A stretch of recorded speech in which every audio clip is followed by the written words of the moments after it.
Hello નમસ્કાર, ફરીવાર લઈએ કુમિન ફ્યુચર્સ કહેતા કે જીરા બજારની માહિતી સાપ્તાહિક ધોરણે સરળ એપ ટીમ વતી હું રામભાઈ તમારું સ્વાગત કરું છું. લઈએ વાયદા અને વાયદા ઉપજ જીરુના હાજર બજારની ચર્ચા કરીએ તે પહેલા જે પણ નવા ખેડૂત મિત્રો હોય ચેનલમાં પહેલી વાર જે એન્ટ્રી કરતા હોય છે તેવા ખેડૂત મિત્રો ખાસ સબસ્ક્રાઇબ કરે ચેનલને, જેથી નોટિફિકેશન તાત્કાલિક તમને નવા ભાગનું મળી શકે.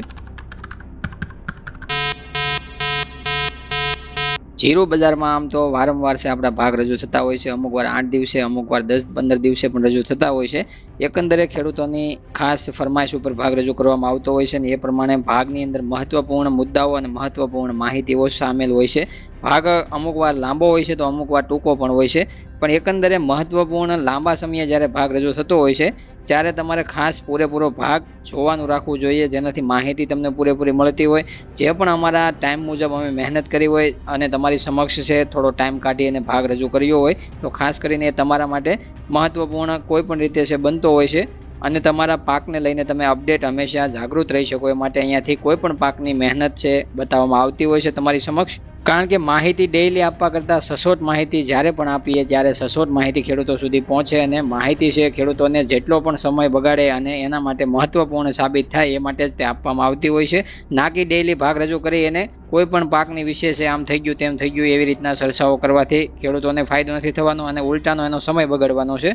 બાકી તો તમને સોશિયલ મીડિયામાં ડેઈલી છે આમ થઈ ગયું તેમ થઈ ગયું એવી ચર્ચાઓ છે ઉતાન ફૂટાન મળતી હોય છે અને તમારી પાસે એવો ટાઈમ હોય તો તમે કદાચ નિહાળતા હો છો, પણ અમારી પાસે ટાઈમ છે લિમિટેડ છે અને અમે લિમિટેડ ટાઈમમાં તમારા માટે પણ એકનો એક પાકનો ડેઈલી ભાગ રજૂ નથી કરી શકતા. એટલા માટે ખાસ જ્યારે પણ તમે અમારો ભાગ નિહાળતા હો ગમે એટલા દિવસે, ત્યારે તમારે ભાગ પૂરેપૂરો સંપૂર્ણ રીતે છે નિહાળવો જોઈએ, જેનાથી તમને પૂરેપૂરી છે લાંબા દિવસોની માહિતી, પાછળના દિવસોની પણ ડેટા સાથે માહિતી મળી શકે. જીરોનો ભાગ પાછળ આપણે રજૂ કર્યો એને લગભગ 10-15 દિવસની આજુબાજુનો સમય થયો હોય છે, પણ કદાચ એ ભાગ બાદ છે લગભગ બજારમાં જોઈએ તો દબાણ સાથે વેપાર થતો આપણે જોવા મળ્યો છે. જ્યારે આપણે ભાગ રજૂ કર્યો ત્યારે પણ કહ્યું હતું, આગળના ભાગોમાં પણ કહ્યું હતું કે તમને જે 5000 ઉપરના ભાવની પ્રતિમણ 20 કિલો એ માહિતી તેજીની મળતી હોય તો એ કદાચ તમારા માટે શક્ય અથવા તો તમને ભાવ એટલો ઊંચો મળવો મુશ્કેલ બની શકે છે. એના માટેના કારણો અને તારણો આપણે આગળના ભાગોમાં રજૂ પણ કરેલા હતા અને એ પ્રમાણે બજારની અંદર છે આપણે વારંવાર છે દબાણ આવતું જોવા મળ્યું. જે 23,000 થી 24,000 પ્રતિ ક્વિન્ટલના ભાવે ચાલતો વાયદો ઘટી અને આપણે ધીમે ધીમે અત્યારે હાલ તળિયાની સપાટી 22,000ની બતાવવામાં સક્ષમ જોવા મળ્યો. માર્ચ કોન્ટ્રાક્ટની આગળ આપણે ચર્ચા કરીશું, પણ અત્યારે ટૂંકમાં માહિતી તમને આપી છે. હાલ તો જોઈએ તો નવા જીરુની અંદર 2.78% તીવ્ર ઘટાડો જોવા મળ્યો હતો. જે આગળના દિવસોની આપણે ચર્ચા કરીએ તો અત્યાર સુધીમાં 21,545 પર છે આપણે તળિયાના ભાવે પહોંચતો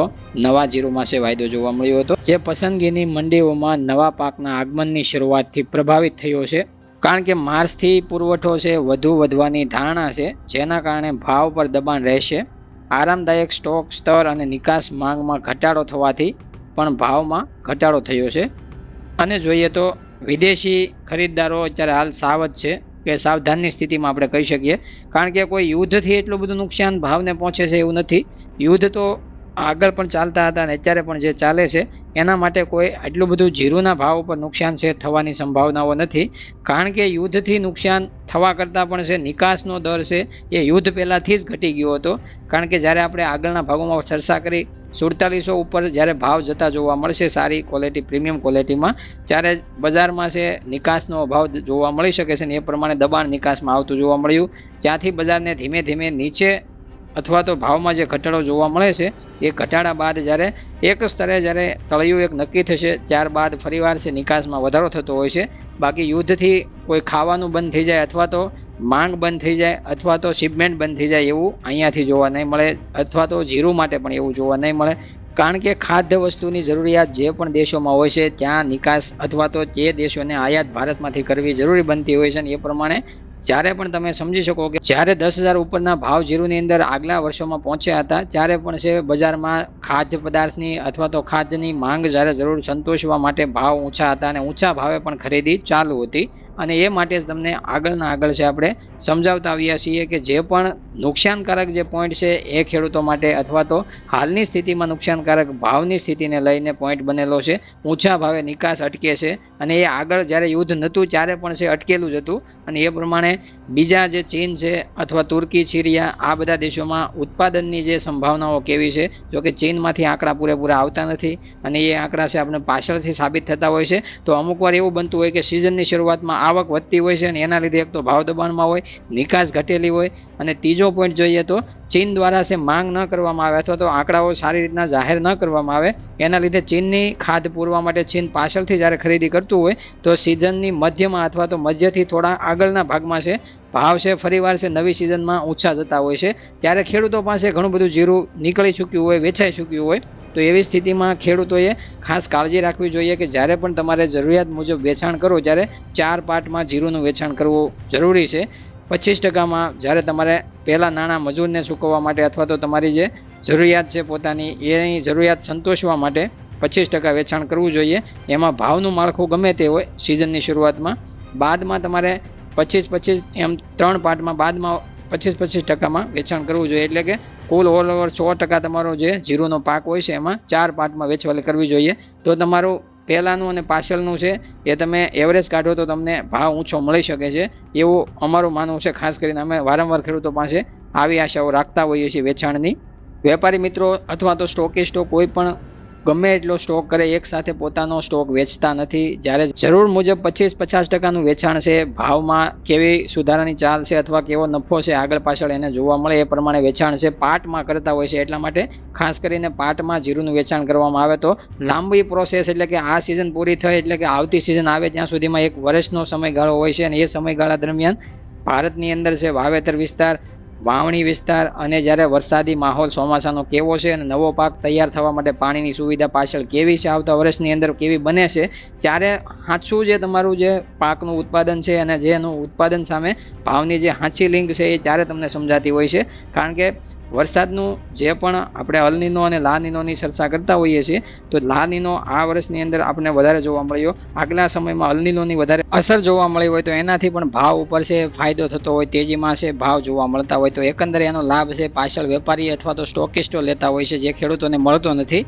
હાલના માહોલની વાત કરીએ તો માર્કેટિંગ યાર્ડોમાં આવક પ્રમાણે જોઈએ તો નવા જીરુંના ભાવની વાત કરીએ તો લગભગ 3,500 રૂપિયાથી લઈને quality wise A1 super extra export quality સુધીના ભાવની વાત કરીએ તો 3500 રૂપિયાથી લઈ અને 4500 રૂપિયાની વચ્ચે છે પાછલા દિવસોમાં વહીવટ થતા જોવા મળ્યા છે, જેમાં આજે પણ થોડો સુધારો છે કરંટ છે આપણને ભાવ ઉપર જોવા મળ્યો, જેમાં સિંગાપોર ક્વોલિટીનો પણ સમાવેશ થતો હોય છે. પણ ખાસ અત્યારે હાલ અમારા અનુમાન અને વિશ્લેષણ પ્રમાણે તમને કહીએ તો નીચેના ભાવ એટલે કે 20,000 પ્રતિ ક્વિન્ટલના ભાવની વાત કરીએ તો ત્યાંથી નીચેના ભાવે છે કોઈ પણ ખેડૂત મિત્રોએ પોતાનું જીરું વેચવું ન જોઈએ. ઉલટાનું એવા ભાવથી નીચે જ્યારે મળતું હોય ત્યારે છે સારું જીરું છે ખરીદવું જોઈએ, જેનાથી તમે આગળ જતા તમારા બંને જીરાનો ફાયદો ઉઠાવી શકો. હાલની આ વેચવાલી અને અત્યારે હાલ નવા પાકની તૈયારી વધારે પડતી છે, માર્ચ મહિનામાં વેચવાલીની શરૂઆત થશે અને એના લીધે તમે કહી શકો કે બજારમાં 23,000 પ્રતિ ક્વિન્ટલના ભાવ તમને મળતા હોય તો તમારે 25% જરૂરિયાત મુજબ વેચાણ કરવું જોઈએ. બાકીનો સ્ટોક છે પાછળમાં તમારા અનુભવેલા અભ્યાસ પ્રમાણે છે તમારે આગળ જતા છે જેમ સુધારાનો લાભ મળે એવી રીતના 25-25%માં વેચાણ છે કરવું જોઈએ. ત્યારે હાલ નેગેટિવિટી છે મંદીઓવાળા છે ફેલાવી રહ્યા હોય છે, કારણ કે પોતાને સસ્તું જીરું પડાવવાનું હોય છે અને તમારી પાસે સસ્તું જીરું પડાવવા માટે અલગ અલગ છે તમારી સામે નુસ્ખાઓ આવતા હોય છે. એટલા માટે આંકડા પણ છે ઉત્પાદનમાં ઊંચા 2024 માટે રાષ્ટ્રીય ઉત્પાદન 90 થી 92 લાખ બેગ રહેવાનો અંદાજ મૂકવામાં આવ્યો છે, જે ગયા વર્ષના 1.10 કરોડ બેગ કરતાં નોંધપાત્ર રીતે ઓછું છે.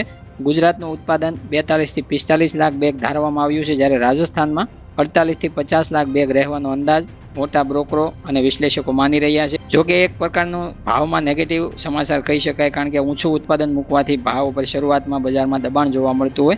જોકે રાજસ્થાનમાં એફિડના ઉપદ્રવનું જોખમ પણ આગળ આપણે ભાગમાં રજૂ કર્યું હતું, એ પણ ચિંતાનો વિષય છે. એમાં પણ ઉત્પાદન ઘટવાની સંભાવનાઓ પૂરેપૂરી છે.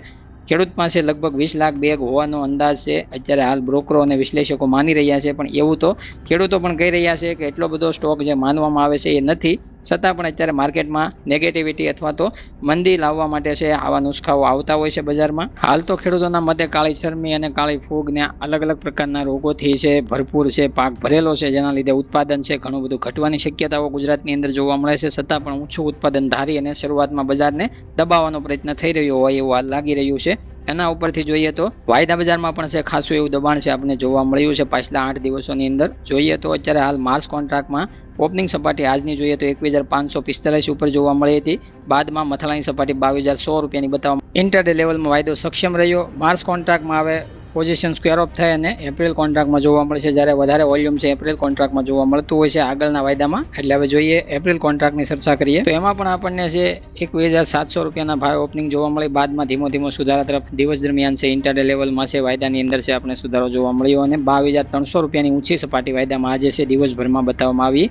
વાયદાની અંદર જોઈએ તો સ્થિતિ છે આપણે એપ્રિલ કોન્ટ્રાક્ટમાં સારી જોવા મળે છે. 22,000 ઉપરના ભાવ છે જોવા મળ્યા છે. લગાતાર પાછલા દિવસોમાં ઘટાડો જોવા મળ્યો બાદ છે આજે ચાર્ટ પેટર્ન પણ ઘણા દિવસો બાદ મજબૂત બનતી જોવા મળે છે, જેના લીધે છે આપણને હાજર બજારમાં પણ આજે સુધારાની ઇફેક્ટ બતાણી હોય તમારા વિસ્તારોમાં અથવા તો માર્કેટિંગ યાર્ડોમાં તમારા વિસ્તારોમાં તમે જોઈ શકો છો. બજારમાં આજે તમને થોડો સુધારો જોવા મળ્યો હોય છે. ઊંઝા ગંજ બજારની હાજર બજારની સપાટીએ આપણે એક વાયદાની માળખાકીય સ્થિતિ સમજીએ તો લગભગ છે 3 ફેબ્રુઆરીથી ધીમો ધીમો છે આપણને 24,000 થી ભાવ ઘટતા છે. અત્યારે હાલ જોઈએ તો 21,795 ની છે એક મહિનાની અંદર તળિયાની સપાટી બતાવવામાં આવી. એ બાદ છે વાયદાની અંદર આજે છે થોડી રિકવરી 22,002 રૂપિયાના લેવલે ઊંઝા હાજર બજારના ભાવની પેટર્ન છે આપણે જોવા મળે છે, જેમાં આજે વળાંક આવતો જોવા મળે છે. આગળ જતા સુધારો છે આપણે કેવો જોવા મળે છે અથવા તો આગળ છે સુધારાની ચાલ છે આપણને ધીમી ધીમી સતત જોવા મળે છે અથવા તો વેચવાલીના દબાણમાં ભાવ અટકે છે આગલા દિવસોમાં છે એ આપણને સમજવા મળશે. કેવી વેચવાલી કેવું ઉત્પાદન છે એ વધારે પડતું ચિત્ર એનું ક્લિયર થતું જોવા મળશે. ટેકનિકલ રીતે જોઈએ તો બજારમાં લાંબા ગાળામાં લિક્વિડેશન હેઠળ જોવા મળે છે. ઓપન ઇન્ટરેસ્ટમાં 3.51% ઘટાડો થતાં 4,200 લોટ થયો છે, જ્યારે ભાવ ઘટ્યા છે તો વાયદાને તાત્કાલિક સપોર્ટ છે 21,210 પર જોવા મળી રહ્યો છે, જેમાં બ્રેકઆઉટ 20,870 લોટનું પરીક્ષણ થવાની સંભાવનાઓ છે. પ્રતિકારક છે વેચવાલી સામે છે ઘટાડો નોંધાતા 21,900 રૂપિયાથી વધીને 22,600 રૂપિયાનું પરીક્ષણ કરી શકે છે. આગામી દિવસોમાં જોવાનું રહેશે કે ભાવ છે આપણને કઈ તરફ જોવા મળે છે. ટૂંકા ટાઈમ માટે આપણે કહીએ તો લગભગ છે કોઈ પણ કારણો હોય, યુદ્ધ હોય અથવા તો અત્યારે હાલ ચાલી રહેલો માહોલ છે એ બેસી નથી રહેવાનો. 1 મહિના દિવસની અંદર છે એમાં બદલાવ આવી જતો હોય અથવા તો માર્કેટ છે એને પછાવી જતું હોય છે, જેનાથી બજાર છે કોઈ પણ પાક હોય એની અંદર છે ફરીવાર સુધારા સાથે વેપાર કરતું હોય છે. એવી રીતના વાયદા બજાર અને હાજર બજાર પ્રમાણે જીરુના પાકમાં પણ એવું થઈ શકે આગળના દિવસોમાં. જે અત્યારે હાલ છે નેગેટિવિટી ફેલાઈ રહી છે એવી રીતના આગળ જતા છે પોઝિટિવિટી પણ ફેલાઈ શકે છે અને એ પ્રમાણે વારંવાર કોઈ પણ માહોલથી બનેલી તેજી મંદીનો લાભ લેવા માટે તમારે પાર્ટ વાઇઝ 25% વેચાણ કરવું જોઈએ, જેનાથી તમે હરેક સમયે છે લાભ લઈ શકો છો. તેજી મંદી જે આગળ છે બજારમાં જોવા મળતી હોય છે પણ એ કોઈ ચિંતાનું કારણ નથી, એનાથી જ બજાર છે આગળ ધપતી હોય છે. પણ તમારા પકવેલા પાકને તમે તળિયાના ભાવે વેચાણ કરી અને બાદમાં સુધારાનો લાભ તમે ન લ્યો એ માટે મહત્વ મુદ્દાઓ છે અમે લેતા હોઈએ છીએ. અમારે દિવસના 2-3 ભાગ છે એકના એક પાકના નથી રજૂ કરવાના હોતા. માત્ર ને માત્ર તમારી સામે અમારા ટાઈમ અને તમારા ટાઈમને માહોલ પ્રમાણે ભાગ આપવો ટૂંકા ટાઈમમાં જરૂરી બનતો હોય છે. એ પ્રમાણે છે તમારી સમક્ષ ભાગ કદાચ લાંબો હોઈ શકે પણ ભાગ છે લાંબા દિવસે આવતો હોય છે, એટલા માટે ભાગ પૂરેપૂરો જોવાનો રાખવો. તમામ ખેડૂતો છે જીરુના એની સાથે શેર કરવો અને નવા ખેડૂત મિત્રો હોય તો ચેનલને સબસ્ક્રાઇબ અવશ્ય કરો, જેનાથી તમને હરેક પાક જીરુ હોય કે કોઈ પણ પાકની અંદર માહિતી પૂરેપૂરી આપવાની અહીંયાથી ટ્રાય કરેલી હોય છે. ઘણા બધા ખેડૂતોનો સવાલ હોય છે, કોમેન્ટો હોય છે, એના ઉપર જવાબ સાથે આ ભાગની અંદર પણ એ પ્રમાણે જ અમે સમજાવેલું હોય છે, જેનાથી એને પણ જવાબ મળી જાય અને તમામ બીજા ખેડૂતોનો જેનો સવાલ હોય એને પણ જવાબ મળી જાય જે કોમેન્ટ નથી કરી શકતા. એટલે ખાસ કરીને જે પણ સવાલ હોય તો કોમેન્ટ કરજો, જે નવા ભાગની અંદર એને પણ આવરી લઈશું. અત્યારે ઘણા બધા ખેડૂત મિત્રોને સ્ટોક કરવો હોય, નવું જીરું ખરીદવું હોય, અમુક ખેડૂત મિત્રોની એવી પણ કોમેન્ટ હોય તો એનો પણ આમાં સવાલનો જવાબ છુપાયેલો છે. કયા ભાવ અને કયા ભાવે વેચાણ કરવું એ પણ અત્યારના માહોલ પ્રમાણે આપણે આગળ કહી દીધું છે. તો મિત્રો હવે અહીંયા ભાગ પૂરો કરીએ, મળીએ નવા ભાગ સાથે. જ્યાં સુધી તમામ ખેડૂત મિત્રોને જય જવાન, જય કિસાન, જય ભારત, જય ઠાકર.